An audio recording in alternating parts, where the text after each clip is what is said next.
The colors and the numbers here speak for themselves. Joe Biden, more than 74 million votes. He's more than 4 million votes ahead in the popular vote. That's a big message. Not how we pick presidents, of course, but Joe Biden on track to win 25 states plus the District of Columbia. Perhaps 306 electoral votes. That is a stunning rebuke, a loss for President Trump. But even if you look, Pennsylvania did decide the election. When Pennsylvania was called for Biden, that was it for President Trump. It put Biden over the top. Yes, Joe Biden is winning the state. But look at that number, 3.3 million votes for President Trump. Go back to 2016. President won, but with fewer votes. So if you look at the map, if you pull it out to the fullness of the map, and you come at 2020, this is a defeat for the president, and yet he still proved among Republicans he's a powerhouse. He turned out more voters across many places in the country, even in defeat, which is why, even though he will have to leave the White House in 70-plus days, there are many around him who think he might be back. Folks are starting to realize, wait a second, if Donald Trump loses, he might be the guy. And I'm telling you, absolutely. I would absolutely expect the president to stay involved in politics and would absolutely put him on the short list of people who are likely to run in 2024. He doesn't like losing. Maggie Haberman of the New York Times is back with us, along with Republican strategist and former Bush White House aide Scott Jennings. Scott, to you first on that question. So this is one of the complicating factors right now. This is one of the reasons Republicans won't say, Mr. President, acknowledge the results and leave. It's also going to be a giant complication for Joe Biden if Donald Trump every day is tweeting, Mitch McConnell, don't do this, Mitch McConnell, don't do that, etc. What is the state of the Republican Party right now with this president, perhaps out of the White House, but omnipresent?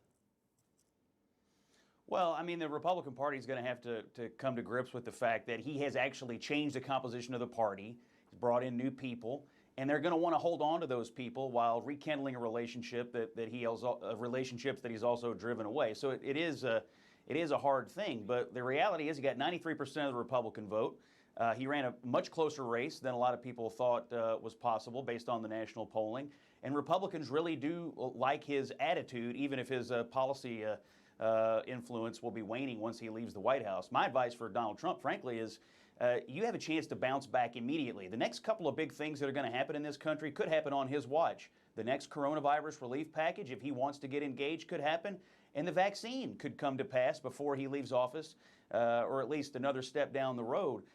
And the economy bounced back, and a lot of folks didn't cover the numbers Friday, but the economy also bounced back. He has a chance actually to leave office on an upswing, and a political upswing if he gets engaged in Georgia and helps the Republicans hold the Senate majority. So he's got a lot of influence and a possibility of some bounce backs here that do make him really relevant. And yet, Maggie, he also has some uncertainty ahead. His family faces potential legal peril. There are investigations in New York.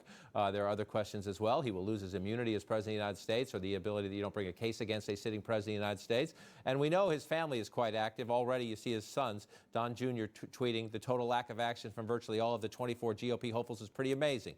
Eric Trump saying, where are the Republicans? Have some backbone. The Trump family wants Republicans to help him fight to hold office. To me, it's just a fascinating question. He's going to have to leave the White House. That's inevitable. But what does he do? It's a great question, John, and I think we still don't know the answer. Some of it, as Scott said, is going to depend on, I think, how he handles the next 2 months. Does he try to get involved in a coronavirus relief package? I don't see how his involvement is necessarily going to help things, because he was not seen as an additive in previous discussions, but it's certainly possible that he could see a benefit in trying to do that.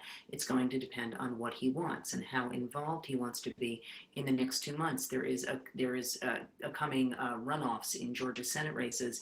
He could try to get involved in those. There are going to be elections in 2022 that he could try to get involved in. I think it remains an open question of how he departs. And again, I've said before, I've said many times, he's not barricading himself inside the White House.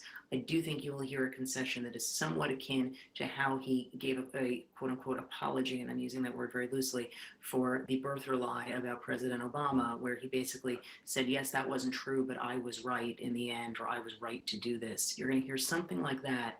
And at a certain point, it's going to depend on how much Republicans, to Scott's point, they recognize he has brought in new voters, but he did not get every Republican vote cast for the presidency, and how much they're going to want to try to expand so that they can have a party that is more unified while the party is moving beyond him to some extent.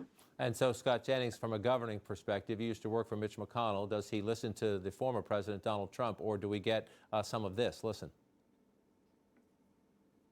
Obviously, I don't always agree with him, but I do trust him implicitly. He doesn't break his word. He doesn't waste time telling me why I'm wrong. He gets down to brass tacks, and he keeps in sight the stakes. Can at Washington with a little trust resume, or is that a relic of the past, Scott? I can't think of two better people to bring that back than Mitch McConnell and Joe Biden. If these guys really want to do it, I think they can heed the results of the election here, which is that neither party has all the power. The voters don't want either party to go too far, so they voted for divided government. They pinned the ears back of the Democrats in the House, and they gave the Democrats the White House and let Republicans have a big say in the Senate. So if you want deals and you want pragmatic people, they have proven, what's the best predictor of future behavior? What you've done in the past. And McConnell and Biden have done it. So I have a lot of hope, actually, that they'll be the pair that does that again. We shall see if that happens in the very consequential and uncertain days ahead. Scott Jennings, Maggie Haberman, grateful for your time and perspective on this.